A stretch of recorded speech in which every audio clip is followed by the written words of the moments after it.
Tumbuh di sebuah keluarga Kristen sebagai penyanyi gereja, ia mengaku banyak mengenal jenis manusia, tapi ia kaget kehidupan Muslim yang juga memiliki nabi-nabi yang sama seperti orang Kristen. Di tengah gemerlap panggung opera dan hiruk-pikuk kehidupan New York City, Nur Sade tidak pernah menyangka bahwa takdirnya akan membawanya pada sebuah perjalanan spiritual yang mengubah seluruh hidupnya. Dari seorang penyanyi profesional dengan karir cemerlang, ia menemukan kedamaian dalam Islam, sebuah agama yang sebelumnya tidak pernah ia ketahui. Sejak kecil, Nur telah terbiasa dengan dunia musik. Ia tumbuh di sebuah keluarga Kristen di Wisconsin yang tidak terlalu religius, tetapi selalu menghormati nilai-nilai moral. Musik adalah bagian dari hidupnya, dari nyanyian paduan suara hingga akhirnya memapaki panggung-panggung besar di New York City. Dia belajar musik klasik di perguruan tinggi, lalu pindah ke New York City.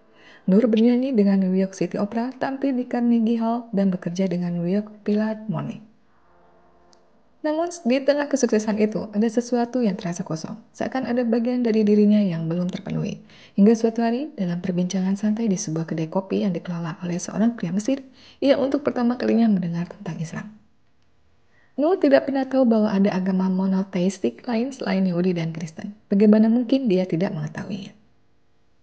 Sejak kecil, Nur selalu tertarik belajar tentang orang lain. Suatu hari, ia masuk ke sebuah kedai kopi yang dikelola oleh orang Mesir. Nur mulai berbincang dengannya, dan ia mengatakan bahwa dia seorang Muslim.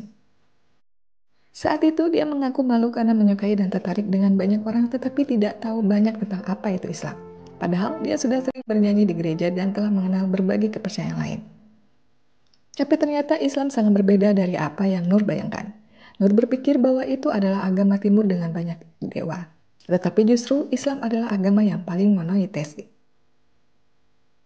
Ia mengaku dan baru paham bahwa Islam adalah bagian dari trilogi agama Abrahamik atau agama Samawi, bersama dengan Yahudi dan Kristen. Betapa ia merasa bodoh saat itu, bahwa ternyata Islam juga menyembah satu Tuhan yang menciptakan dan mengatur alam semesta. Islam adalah wahyu yang sama yang diturunkan kepada nabi-nabi sebelumnya, termasuk Adam, Nuh, Ibrahim, Musa, Yesus atau Nabi Isa, hingga Muhammad. Sayangnya, banyak orang di Amerika tidak tahu bahwa kita memiliki begitu banyak kesamaan. Hari demi hari, Nur semakin sering datang ke kedai kopi itu. Ia tak hanya menikmati kopi, tetapi juga diskusi panjang tentang Islam.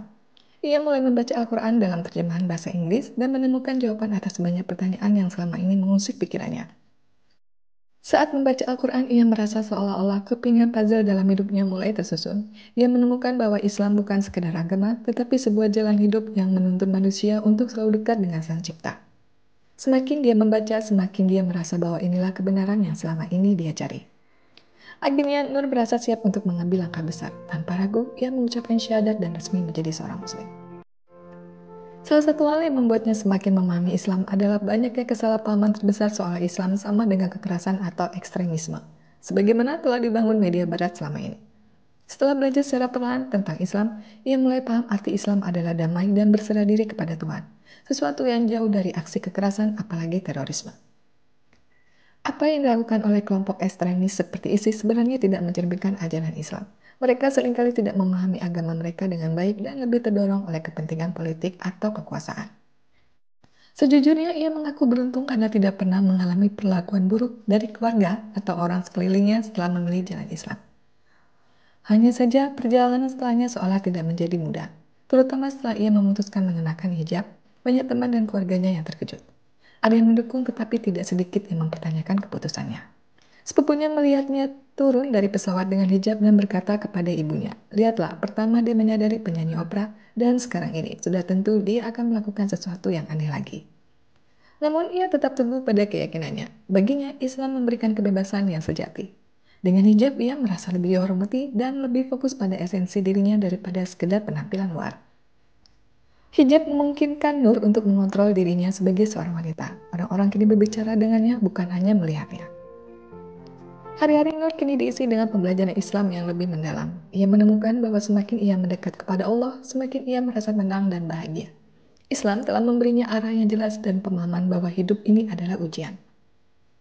Jika kita terikat dengan Al-Quran, maka ujian hidup akan terasa lebih ringan. Karena kita tahu bahwa setelah kesulitan pasti ada kemudahan. Kini, Nur Sade menghabiskan hidupnya untuk berbagi pengalaman dan inspirasi kepada orang lain. Ia ingin menunjukkan bahwa Islam bukanlah belenggu, melainkan cahaya yang membimbing manusia menuju ketenangan jiwa. Allah telah memilihnya untuk menjadi muslim, dan dia bersyukur atas hidayah ini. Dia berdoa agar dia bisa tetap istiqomah hingga akhir hayat. Kini ia berusaha agar bisa menjadi umat yang taat dengan nikmat menjalankan syariat. Baginya, syariat adalah sistem hukum yang mencakup pedoman kehidupan sehari-hari. Misalnya, dalam pernikahan, harta seorang wanita tetap menjadi miliknya sendiri, bahkan setelah menikah. Tidak seperti yang sering digambarkan, hukum syariat sebenarnya memberikan banyak hak kepada wanita.